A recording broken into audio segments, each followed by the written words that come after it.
Wow. So we're diving into Indian football history today.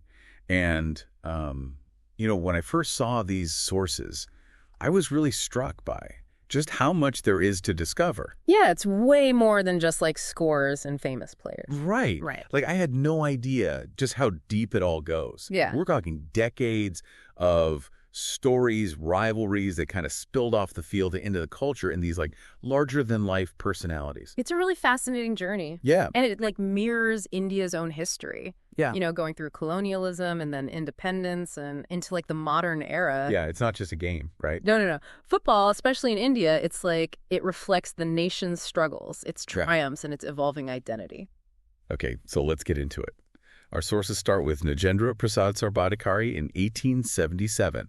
This 10-year-old kid just kicking a football. Who knew, right? It's amazing. That one kick would set off this national obsession. Incredible, right? Yeah. And from there, it just spreads like wildfire. Yeah. First, you have the British clubs bringing it in. Then the Indian colleges adopt it. And then eventually, boom, these iconic teams pop up like Mohun Bagan and Mohammedan Sporting. And these clubs were more than just about sport, weren't they? Oh, yeah, totally. They became symbols of national pride, especially during British rule. It's almost like football was a form of resistance against the British. Yeah, and a powerful one. Our sources talk about the 1911 IFA Shield final. Oh, that's a great example. You have Mohun Bagan, a team of these young Bengali players. A lot of them are playing barefoot. Barefoot. Wow. They're facing off against this British regimental team. And those guys, they've got their fancy boots, The tension was so thick you could cut it with a knife. And then Mohun Bagan scores. The crowd goes wild. It wasn't just about a game, it was symbolic. Mm-hmm. Can you imagine? Seeing these young men, many playing barefoot, beat the colonizers at their own game. It was huge. Yeah. It resonated way beyond the football pitch. It was this empowering moment for a whole generation. It fueled the independence movement and this belief that India could overcome anything. That's incredible. And speaking of power, our sources also dive into these regional rivalries that make Indian football so unique. It's not just one thing, right? It's more like this tapestry of styles and influences. And the fans are unbelievably passionate. Yeah, totally. It's like each region developed its own flavor of the game, like different spices in the same dish. That's a great way to put it. You have the epic battles between Mohun Bagan and East Bengal in Kolkata. Oh, yeah, that one's intense. Then there's the fierce competition in Goa and the dominance of the Hyderabad City Police. It's like traveling through different footballing universes within one country. It really is. So for our listeners, think about this. What does all this regional diversity tell you about how football actually evolved in India? It wasn't just imposed from the top down. Right. It grew organically, reflecting all these cultural nuances and local pride in each region. Exactly. And those regional powerhouses weren't content just dominating their local leagues. No, they set their sights on the international stage. And that's where we get into India's golden era. The 1950s and 60s. Drugs, right. That period is incredible. Yeah. You have the 1951 and 1962 Asian Games gold medals, and then the 1956 Olympic quarterfinal appearance. These teams were seriously talented. Oh, yeah, those were some great teams. But it wasn't easy for them. Oh, I bet. The 1956 Olympic team, they had to rely on public donations to even make the trip. And the president, he actually mortgaged his house to help fund them. That's amazing. Talk about dedication. But it also makes you wonder, how do those early successes compare to where Indian football is today? It's a good question. We've seen some bright spots in recent years, but that consistency has been missing. Maybe there's something to be learned from that unity and that national pride that fueled those early victories. And those players were incredible. They had this hunger to prove themselves to the world. Absolutely. They weren't just athletes, they were icons. You look at a player like Shrumewalal, the barefoot wonder. Can you imagine? This guy scores the winning goal in the 1951 Asian Games barefoot. It's true. And that talent wasn't developed in some fancy academy. It came from playing in difficult conditions with limited resources. It makes his achievements even more impressive. Absolutely. It highlights that raw talent that was out there. And it makes you think, just imagine what could have been achieved with better infrastructure and support. No doubt about it. And let's not forget the fans. They were the heart and soul of Indian football. Oh, totally. Packed stadiums, roaring crowds, unwavering loyalty. It's electric. It really is. And that passion is still alive today. You see it in those fierce club rivalries. It was more than just supporting a team. It was about belonging to a community, a shared identity that went beyond social and cultural barriers. Just imagine the energy of a derby match between Mohammedan and East Bengal. Oh man, that's got to be intense. It is. The Kolkata Derby is a spectacle unlike any other. It's a clash of titans where each goal feels like a matter of civic pride. It's a must-see for any football fan. It's amazing how these clubs became so intertwined with their cities. They weren't just teams. They were cultural institutions, symbols of identity and sources of immense pride for their communities. I wonder, how did that strong club culture affect the national team? Well, it's interesting because these clubs, they were powerhouses in their own right, but they also fed the national team. A lot of the legendary players honed their skills playing for these clubs before going on to represent India. It was like a breeding ground for national talent. And these guys weren't just skilled, they had charisma. You know, they had personalities that transcended the sport. Totally. Like T. Balaram, he was so beloved in Hyderabad that his fans would literally do his chores while he was away playing for the national team. That's incredible. It just shows you the impact these players had on their communities. They weren't just athletes, they were heroes, role models who embodied the hopes of their fans. And it wasn't just the players. Coaches played a huge role too, right? Absolutely. A figure like Syed Abdul Rahim was so important. Yeah. He instilled this winning mentality and a sense of discipline in the national team. He understood the importance of teamwork and strategy, and having that mental strength. It sounds like he had a real vision. He did. His leadership was crucial during that golden era. He created a system, a structure that let players flourish and reach their full potential. That's so important. Yeah. But as we move through the decades, we see the landscape of Indian football changing, right? Definitely. New tournaments pop up, the game becomes more structured. Right. And then you have the birth of the National Football League, the NFL. The NFL. That's a big shift. It was. It marked a movement towards professionalism in Indian football. It gave clubs a more structured platform to compete on. Right. It brought in this sense of national competition and helped raise the profile of the game across the country. But of course, it wasn't without its challenges. Right. It's like shaking up a well-established board game. Exactly. You're bringing in a whole new level of organization and competition and visibility, but they're going to be growing pains, right? Definitely. There are issues with funding, infrastructure, and just navigating that rapidly changing sports landscape. So how did the clubs adapt to all of this? Well, it was a mixed bag. Some thrived in that new environment, but others struggled to keep up. There were financial constraints, lack of adequate infrastructure, and attracting and keeping top talent was tough. That sounds familiar. Yeah, those challenges are still around today. Especially for clubs outside the top tier. Yeah, but let's not get ahead of ourselves. We need to understand how the NFL evolved and what led to the emergence of the Indian Super League. The ISO. Okay. The NFL was really important in setting the stage for the ISL. It exposed the gaps, the need for a more professional setup, and the potential for a bigger, more commercially viable league. So the ISL was born out of this desire to take things to the next level. Exactly. To attract a wider audience, bring in international players, and make the league more financially stable and competitive. It was a bold move, a bit of a gamble, really. And it brought with it a whole bunch of questions about the future of those traditional clubs. Definitely. There were concerns about the balance of power within the league, and whether this new model could really last. Yeah. And all the talk about its impact on grassroots development. Could it really take Indian football to the world stage?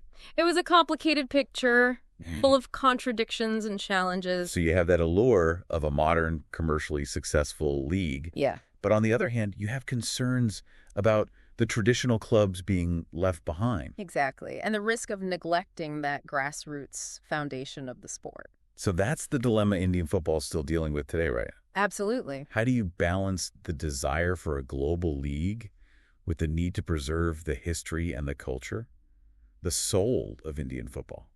That is the million-dollar question. And to really unpack that, we need to dive deeper into the ISL. Okay. Its successes, its challenges, and its potential to make Indian football a force to be reckoned with globally. Perfect.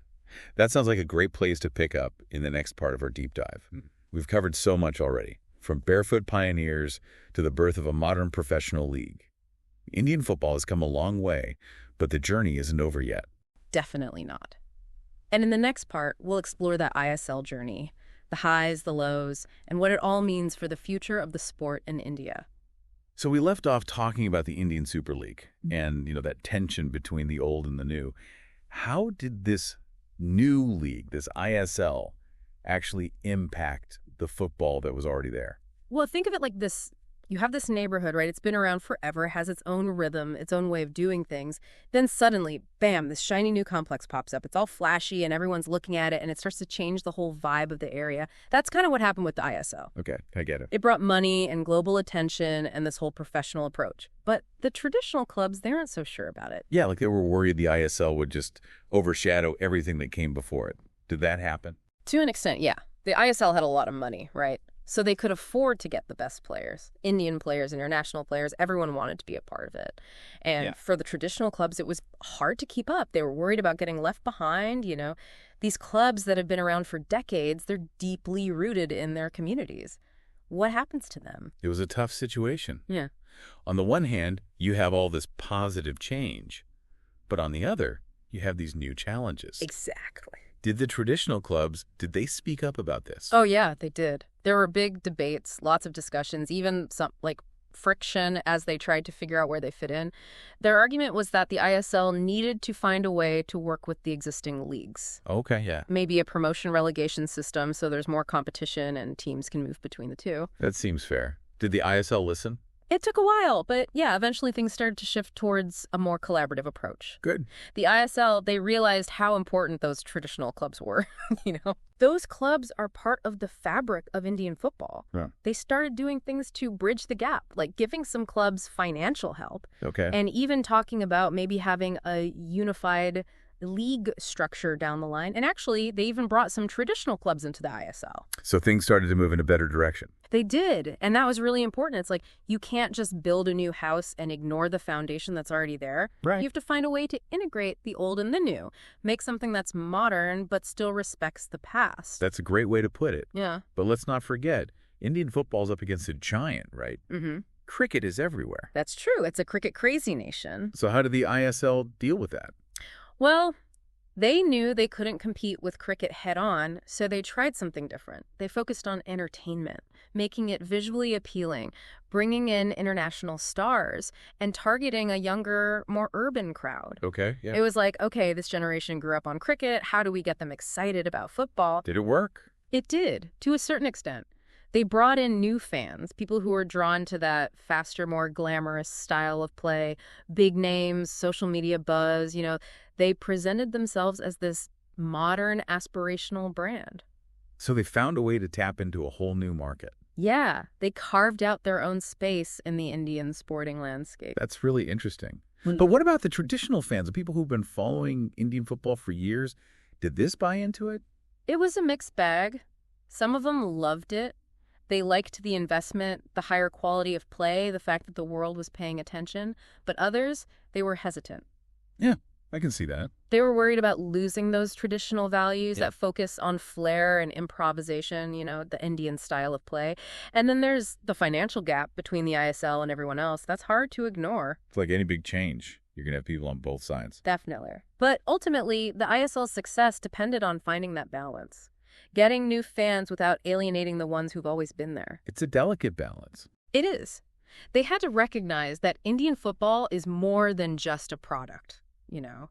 It's a sport with history, with a culture, with passionate people who deserve to be respected. And that brings us to another important topic, youth development. That's the future of the sport, right? What did the ISL do in that area?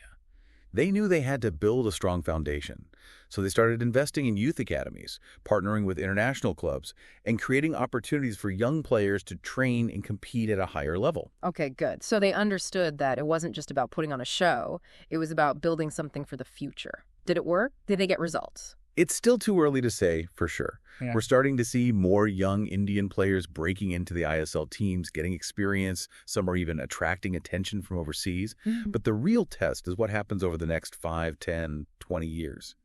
Do those efforts continue? Do they create a real culture of youth development at every level of Indian football? It's like planting a seed. You can't just stick it in the ground and expect it to grow. You have to nurture it, give it the right environment, and be patient. It's a long process. And speaking of process, we should talk about the financial side of things. The ISL brought in a lot of money, right? Big sponsors, lucrative contracts. Did any of that reach the grassroots level? It's a mixed bag. The ISL's success definitely had a positive impact overall, but it wasn't evenly distributed. Some traditional clubs really struggled to keep up financially. It was hard for them to compete for players when the ISL teams had so much more money. So the gap between the rich and the poor, it got wider.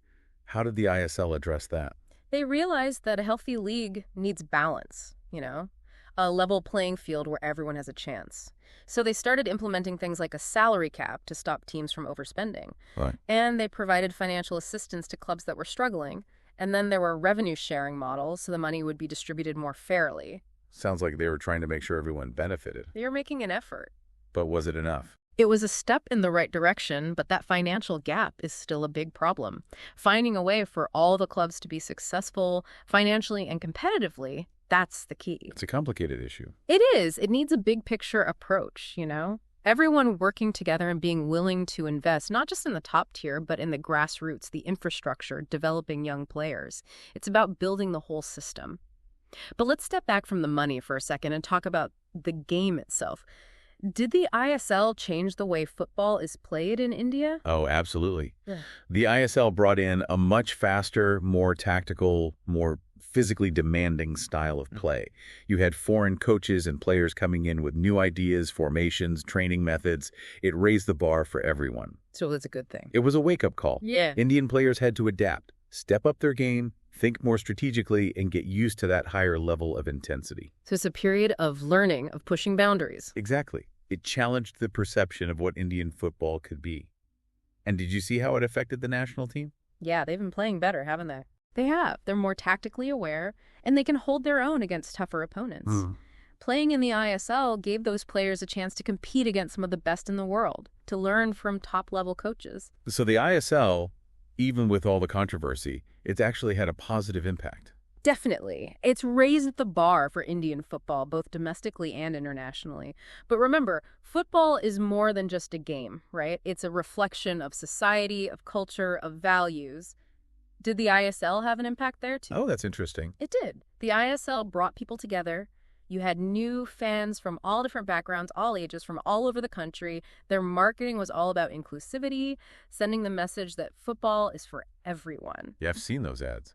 And they also challenged those old gender stereotypes by introducing women's teams and putting more emphasis on women's football. So it wasn't just about changing the game, it was about changing perceptions. Exactly. They wanted to create a more inclusive, more progressive vision of Indian football. That's awesome. It really was a powerful statement, recognizing that football can be a force for positive change in society.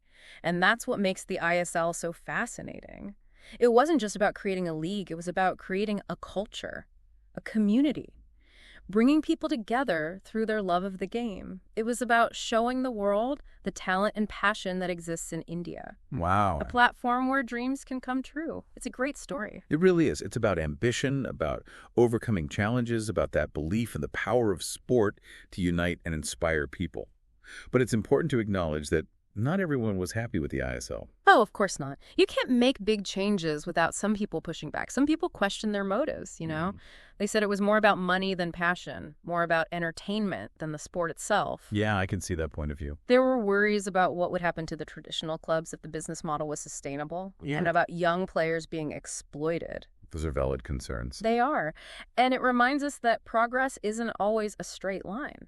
It's messy, it's unpredictable, there are going to be bumps along the way. But at the end of the day, the ISL's legacy will be about more than just money.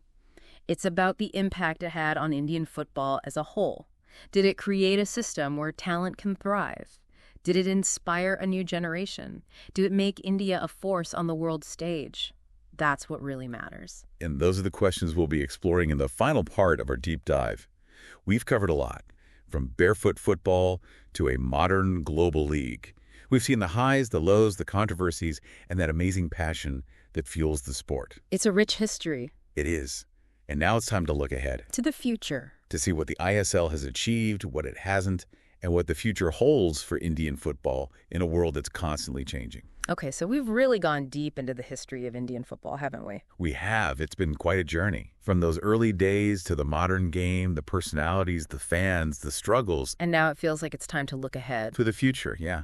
What have we learned? What can help us understand where Indian football might be headed? Well, one thing that keeps coming up is how crucial youth development is. Remember Shu Melol?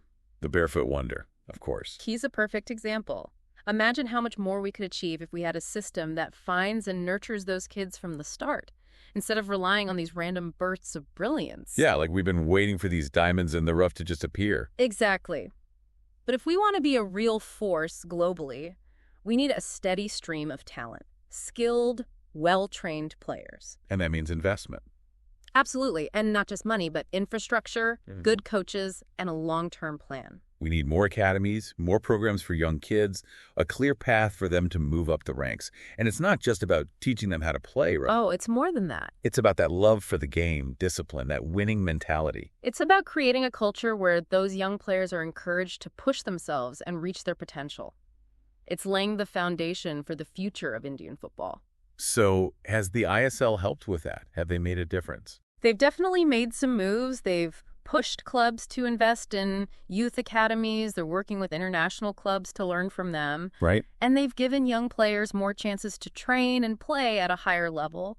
But honestly, it's still early. Too early to tell. It takes time for these things to really show results. What matters is consistency. Are they in it for the long haul? Are they truly committed to developing young players? Or is it just for show? That's the question. It has to be more than just a marketing tactic. It has to be at the heart of everything.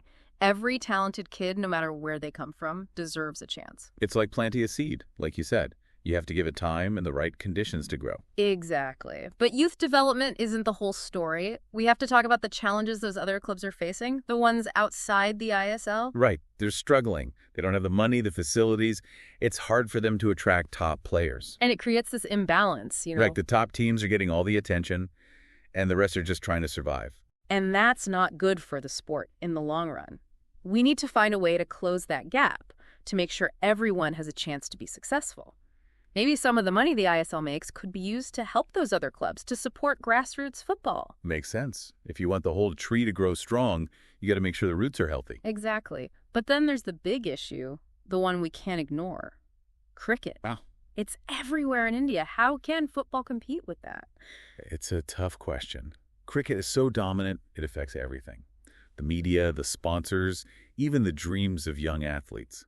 If football wants to break through, it needs its own story, its own heroes. It needs those moments that capture people's imagination, that make them want to be a part of it. It's like trying to stand out in a crowded room. You have to offer something special, something unique. So what makes Indian football different? What's its edge? Maybe it's that raw passion, that underdog spirit, those stories of overcoming the odds. Think about Mohun Bagan.